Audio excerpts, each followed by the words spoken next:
اللہ نے فرمایا الذی جعل لکم الارض فراشا والسماء بناء وانزل من السماء، خالق کائنات نے فرمایا الذی جعل لکم الارض فراشا والسماء بناء وانزل من السماء،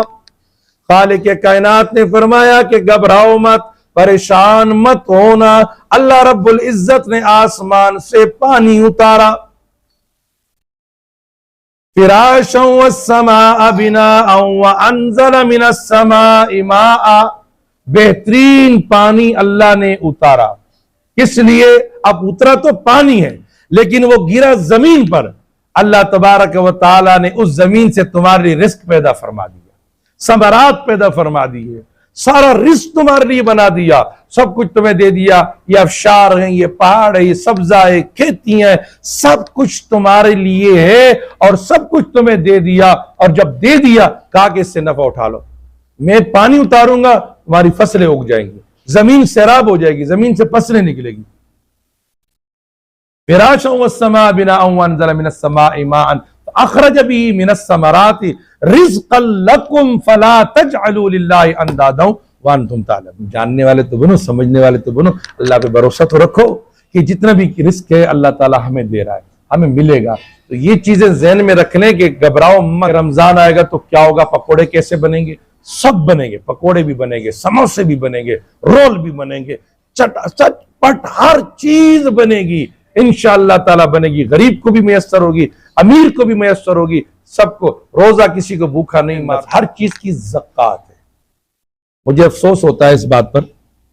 شاہ ولی اللہ صاحب رحمۃ اللہ علیہ فرماتے تھے کہ یارو کچھ لوگ ہیں وہ بڑے آسان الفاظ میں کہتے ہیں یار ہم نے خربوزہ لیا تو چھلکے اتارے وہ پھینک دیے، ہم نے آلو چھیلا چھلکے پھینک دیے، مختلف سبزیوں کے چھلکے پھینک دیتے ہیں، جبکہ خریدتے ہم چھلکے سمیت ہیں۔ مرغی خریدی اس نے پر اٹھا کے پھینک دی، ہمیں دکھ نہیں ہے، اگر تھوڑا سا پر رہتا بھی ہو کہ رہو بھائی اس کو بھی صاف کر۔ اسی طرح ہر چیز، گائیں خریدتے چمڑے کے ساتھ، علائش کے ساتھ، ساری صفائی، کوئی افسوس نہیں، کیونکہ اس جان کے لیے فائدہ مند نہیں ہے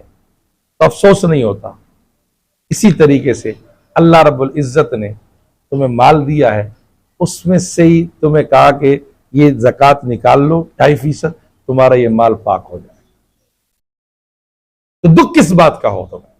جب تمہیں ان سبزیوں پر دکھ نہیں ہوتا ہے، پھل فروٹ پر دکھ نہیں ہوتا، مرغی اور گائے اور بھینس کی گوشت پر تمہیں دکھ نہیں ہوتا کہ یہ چیزیں ہٹانی یہ انسان کے لیے نہیں ہے، اسی طریقے سے تمہیں بھی یہ بتا دیا گیا کہ 100 روپیہ تمہارے پاس ہے تو 2.5 روپیہ جو ہے نا تم کسی غریب مسکین یتیم کو دے دو، یہ تمہارے نہیں ہے، تمہارے لیے فائدہ مند نہیں ہے، تمہارے لیے خسارہ ہے، نقصان ہے، اور تمہارا مال پلیت ہے، اس پلیت کو پاک کرنے کے لیے تم یہ دے دو، تمہارا یہ مال پاک ہو جائے۔ شاہ ولی اللہ صاحب فرماتے ہیں کہ تم کسی کو زکوٰۃ دیتے ہو نا، اس پر کبھی بھی احسان نہیں کرنا کہ میں نے تجھے زکوٰۃ دیا، احسان اس کا مان کہ اس نے تیرا زکوٰۃ لیا ہے، تیرا صدقہ لیا ہے، تیرا فطرہ لیا ہے، تیرا خیرات لیے، ورنہ اگر وہ نہ لیتا تو سر پکڑ کر سر پہ رکھ کر ٹوکری پھراتا کہ یا اللہ کوئی زکوٰۃ لینے والا مل جائے میں بری ہو جاؤں۔ تجھے اگر فرائض سے بری کیا ہے تو یتیم نے کیا ہے، غریب نے کیا، مسکین نے کیا، لاوارث نے کیا، لاچار نے کیا، مفلوق الحال نے تجھے کیا ہے، تو احسان تو اس کا شکریہ ادا کر، بلکہ اپنا نہیں کہ میں نے اس کے اوپر احسان کر دیا۔ تو میرے بھائی زکوٰۃ، فطرہ، صدقہ یہ آپ لوگ نکالیں کھلے دے، مسئلے نہ پوچھیں کہ جی وہ فطرہ جو ہے نا کتنا، اللہ کے راہ میں دینا ہے بس دے دو، پھر اللہ جانے اور تم جانے، کاروبار کرو اللہ سے، جتنا انویسٹمنٹ کرو گے اتنے تمہیں نفع ملے، بات ختم ہے۔ میں تو اتنی بات جانتا ہوں، تو دعا فرمائے کہ اللہ تبارک و تعالی ہمیں درود پاک پڑھنے اور سمجھنے، اس پر عمل کرنے کی توفیق عطا فرمائے۔